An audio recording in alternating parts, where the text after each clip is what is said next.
இருக்கிற இசையமைப்பாளர்கள், பாடகர்கள், நடிகர்களை விட மிக பயங்கரமான பாப்புலாரிட்டி கொண்டவர் தியாகராஜ பாகவதர்.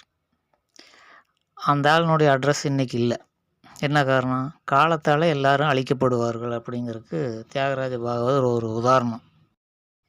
இன்றைய காலகட்டத்தில டப்பாங்குத்து பாடல்கள மெமரி பண்ணி, அதையே பாடி, அதையவே வாழ்க்கையா எடுத்துக்கொண்ட ரசிகர்கள் பூரா வாழ்க்கை டப்பாங்குத்து மாரி தான் இருக்குது.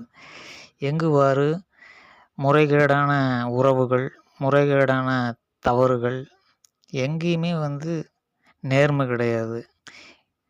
இப்படி பல விதத்தில சமுதாயம் சீரழிஞ்சு போச்சு. அதுக்கு காரணம் இசையும் ஒரு காரணம் அப்படிங்கிறத நம்ம புரிஞ்சுக்கணும். என்ன இசைய கேட்குறானோ அந்த மாரி வாழ்க்கை தானே அவனுக்கு அமையும். ஆனா அனிருத்தினுடைய இசை, இப்ப பாடப்பட்டுட்ருக்கிற அனிருத்தினுடைய இசை காலங்கள் மாறும்போது அழிஞ்சு போயிரும். பாகவதர் இசை மாரி தான். அதனால தெளிவா புரிஞ்சுக்கணும். கர்நாடக இசையை கற்றுக் கொடுங்கள். மக்களே, இந்த புத்திமதியை கேட்டிங்களா? இவர் யார் தெரியுதா? இவரை தெரியலையா? இவர் தான் செக்கிழுத்த செம்மல். இவர் பொள்ளாச்சி சிறைசாலையில் 6 வருஷம் உள்ளே இருந்துட்டு இப்போ தான் வெளியே வந்திருக்காரு. அதனால தான் மக்களுக்கு அவ்வளோ புத்திமதிலாம் சொல்லிக்கிட்டு இருக்காரு. ஏண்டா டேய், சினிமா இசை கற்றுக்கிட்டா வாழ்க்கை சீரழிஞ்சு போயிடும், வாழ்க்கை நாசமாக போயிடும். டப்பாங்குத்து பாடல்லாம் கேட்டுக்கிட்டா நீங்கள் வாழ்க்கையும் அதே மாதிரி தான் இருக்கும். தவறான உறவு அப்படி இப்படின்னு சொல்கிறியடா பேப்பையில்.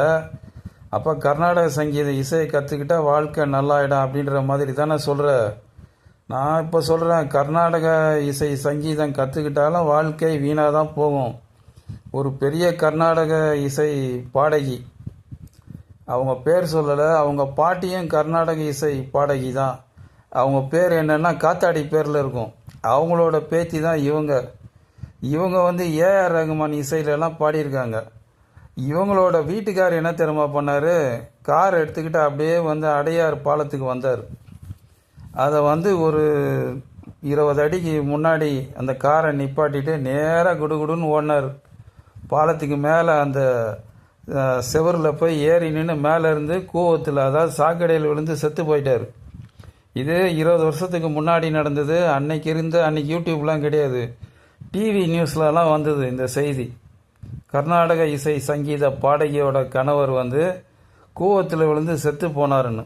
அந்த அம்மாவோட பேர் நான் சொல்லலை, ஏன்னா உன்னால் நான் எல்லாரையும் வம்புக்கு இழுக்கல. ஏன்னா நீ தான் இங்கே வம்பு பிடிச்ச ஆள்.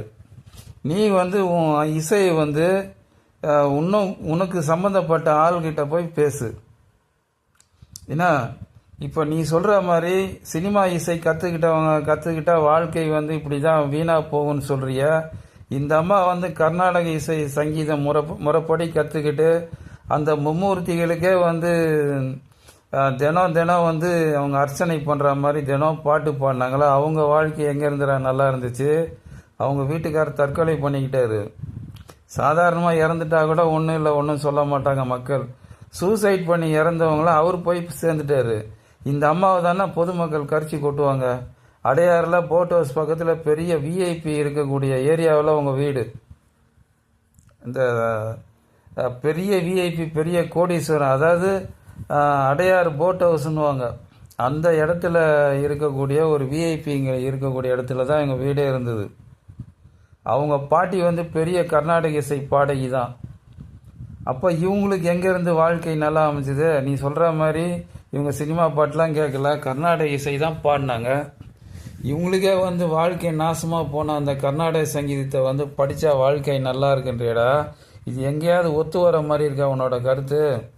ரெண்டாவது, கர்நாடக இசை யாருக்கு சொந்தம் அப்படின்றது இது கேட்குறவங்களுக்கு எல்லாம் புரியும். அதாவது சொந்தம் அப்படின்னா கர்நாடக இசை அதிகமாக யார் கற்றுக்கிறாங்க, அதிகமாக அவங்க யார் கிளாஸ் எடுக்கிறாங்க, எந்த சமுதாயம், எந்த கம்யூனிட்டி அப்படின்றது நான் இங்கே சொல்லலை யாருன்னு. ஆனால் எல்லாருக்கும் தெரியும் அது எந்த கம்யூனிட்டின்றது. ஆனால் அவங்கெல்லாம் கம்ப்யூட்டர் படிச்சுக்கிட்டு அமெரிக்காவில் போய் லட்சமாக சம்பாதிப்பாங்க. நாங்கள் கர்நாடக இசை கற்றுட்டு நாக்கு வலிக்குவா? ஏண்டா கொஞ்சமாக அது அறிவு இருக்காடா உனக்கு? உங்கள் ஆளுங்க நல்லா இருக்குன்னா நாங்கள் நாசமாக போகணுமா? இந்த நாசமாக போன கர்நாடக சங்கீதத்தை படிச்சுட்டு எவன்டா நல்லா இருக்கான்? 50 வருஷத்துக்கு முன்னாடி இல்லை 80 வருஷத்துக்கு முன்னாடியாவது எதையாவது இசையெல்லாம் கற்றுக்கிட்டு பாடலாம், இல்லை டான்ஸ் கற்றுக்கிட்டா ஆடலாம், இல்லை நடிப்பு கற்றுக்கிட்டா நடிக்கலாம். இன்றைக்கி சினிமாவே அழிஞ்சு போகக்கூடிய ஒரு சூழ்நிலை ஆகிப்போச்சு. கர்நாடக இசையில் மேற்கத்திய இசை கற்றுக்கிட்டாலுமே வந்து ஒன்றுத்துக்கும் பிரயோஜனம் கிடையாது. அப்படி இருக்கும்போது கர்நாடக சங்கீதத்தை கற்றுக்கோன்றிய எதுக்கு உன்ன மாதிரி கிளை போல்டுங்க வாழ வைக்கிறதுக்கு நாங்கள் எங்கள் வீட்டு பிள்ளைங்களை அனுப்பணுமா? ஏண்டா உன் பிள்ளைங்க உன் பேரன் பேத்திங்க அமெரிக்காவில் போய் லட்சமாக சம்பாதிக்கிறாங்க. அவங்கக்கிட்ட ஃபோனில் கேட்டு பிச்சைடாண்டா பேப்பையில். இன்றைக்கி நீ வந்து கர்நாடக இசை வந்து கற்றுக்கோன்னு சொன்னால் பரவாயில்ல, அதில் ஒரு நியாயம் இருக்குது.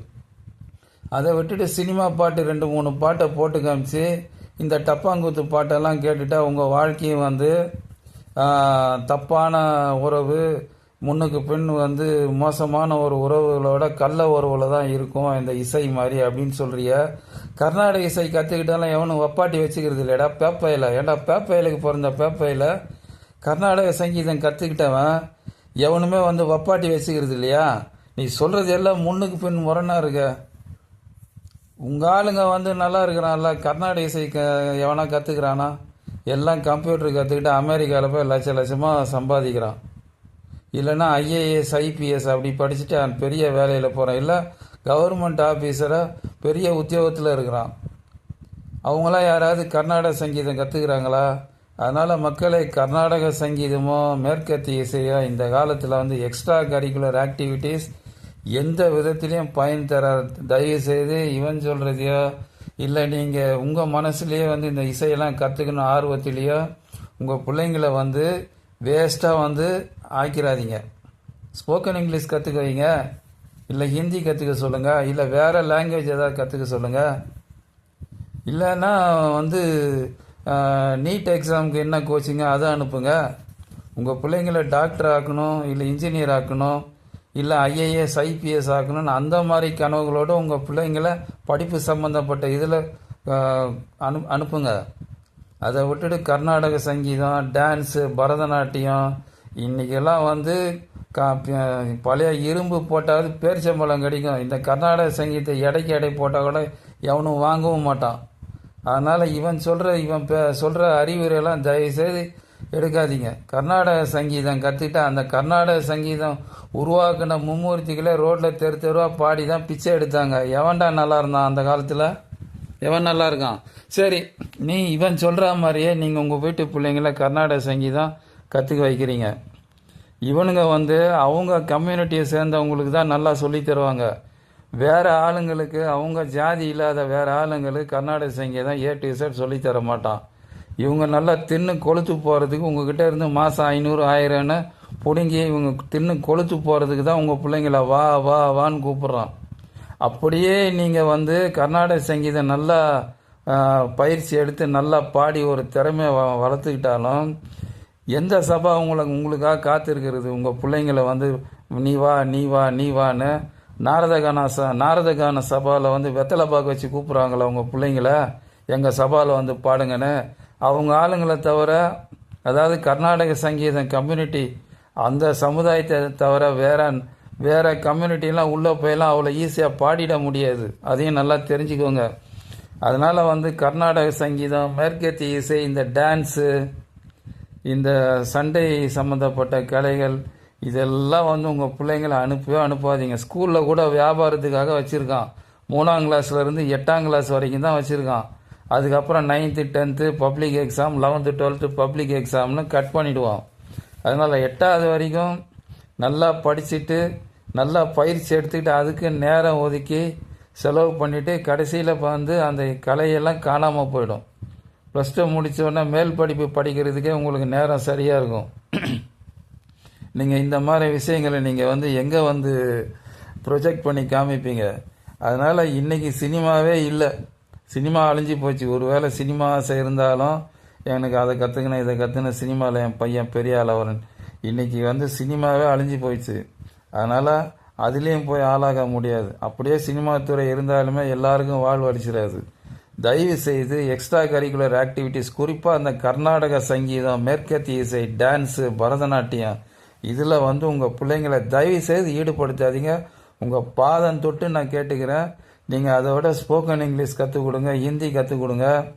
அதுக்கப்புறம் வந்து நல்லா எக்ஸ்ட்ரா கோச்சிங் டியூஷனுக்கு அனுப்புங்க உங்கள் பிள்ளைங்கள. +2 முடித்ததுக்கப்புறம் நீட் எக்ஸாமுக்கு பயிற்சி அதை அனுப்புங்க. அது இல்லைன்னா ஐஏஎஸ் ஐபிஎஸ் அகாடமி அதில் வந்து ட்ரைனிங் அனுப்புங்க. உங்கள் பிள்ளைங்களை வந்து ஒரு நல்ல உயர்ந்த நிலையில் வைக்கிறதுக்கு என்னவோ அதை பண்ணுங்க.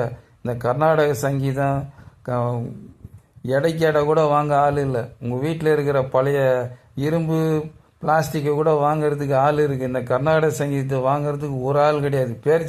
அதை விற்றா அதை எடைக்கு எடை போட்டாவது பேரிச்சம்பழமாவது கிடைக்கும். இந்த இரும்பு வேண்டாத பிளாஸ்டிக் பொருள்களை எடைக்கு எடை போட்டாலும் பேரிச்சம்பழம் கிடைக்கும். இந்த கர்நாடக சங்கீதம் ஒன்றுத்துக்கு உதவாது. தயவுசெய்து இவன் சொல்கிறானேன்ட்டு கர்நாடக சங்கீதம் கற்றுக்க வேணாம். உங்கள் வீட்டு பிள்ளைங்களை நல்லா ஆகணும் அப்படின்னா இந்த இசை சம்மந்தப்பட்ட இந்த கத்திரிக்காய் விஷயங்கள் தயவு செய்து ஈடுபடுத்தாதீங்க.